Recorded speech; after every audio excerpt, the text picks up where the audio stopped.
ঈদের ছুটি শুরুর প্রথম দিনে জমে উঠতে শুরু করেছে রাজধানীর কুরবানির পশুর হাট। ক্রেতা বিক্রেতার উপস্থিতির পাশাপাশি কিছুটা বেড়েছে কেনাবেচাও।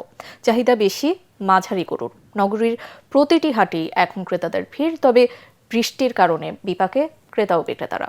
বিস্তারিত জামিল হাসান শান্তর রিপোর্টে। দেশের বিভিন্ন জেলা থেকে রাজধানীর হাটগুলোতে আসছে পশুবাহী পরিবহন। ঈদের ছুটির শুরুর প্রথম দিনেই হাটে বেড়েছে কেনাবেচা, তবে এখনও পুরোদমে জমে ওঠেনি হাট।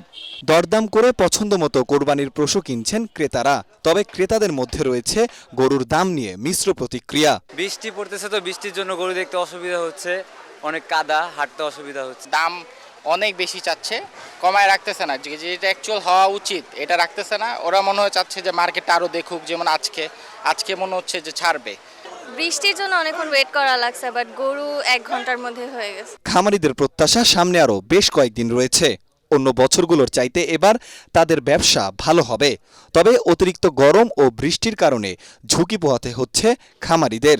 ঈদের আগের 3 দিন সর্বোচ্চ বিক্রির আশা বিক্রেতাদের, কিন্তু শঙ্কা সীমান্ত দিয়ে ভারতীয় গরু আসলে গুনতে হবে লোকসান। 11টা নিয়ে এসে এখন একটাও বিক্রি করতে পারিনি। আমাদের ওদিক থেকে এদিক বাজার নরম, যার জন্য বেচতে পারছি না। ক্রেতা এখনো ওইভাবে শুরু করে না আর কি কেনাকাটা। আশা করতেছে যে আজকে থেকে স্টার্ট করবে। কোরবানির পশুর হাটে জনভোগান্তি রোধ ও পরিচ্ছন্নতা বজায় রাখতে হাট চলাকালীন প্রতিদিনই বর্জ্য অপসারণ বাধ্যতামূলক করা হয়েছে বলে জানিয়েছেন ঢাকা উত্তর সিটি কর্পোরেশনের প্রশাসক। সকাল 11:30টায় গাবতলী পশুর হাট পরিদর্শন শেষে তিনি কথা বলেন।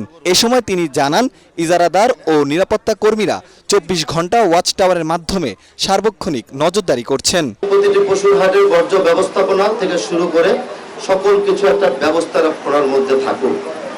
আমরা মোটামুটি ভাবে আজকে সন্তোষ প্রকাশ করছি। আগামী দিনেও আমরা এই ভিজিট অব্যাহত রাখবো। এছাড়া যত্রতত্র ও বেআইনিভাবে পশুর হাট বসালে কঠোর আইনানুগ ব্যবস্থা নেওয়া হবে বলে জানান ঢাকা মেট্রোপলিটন পুলিশ কমিশনার।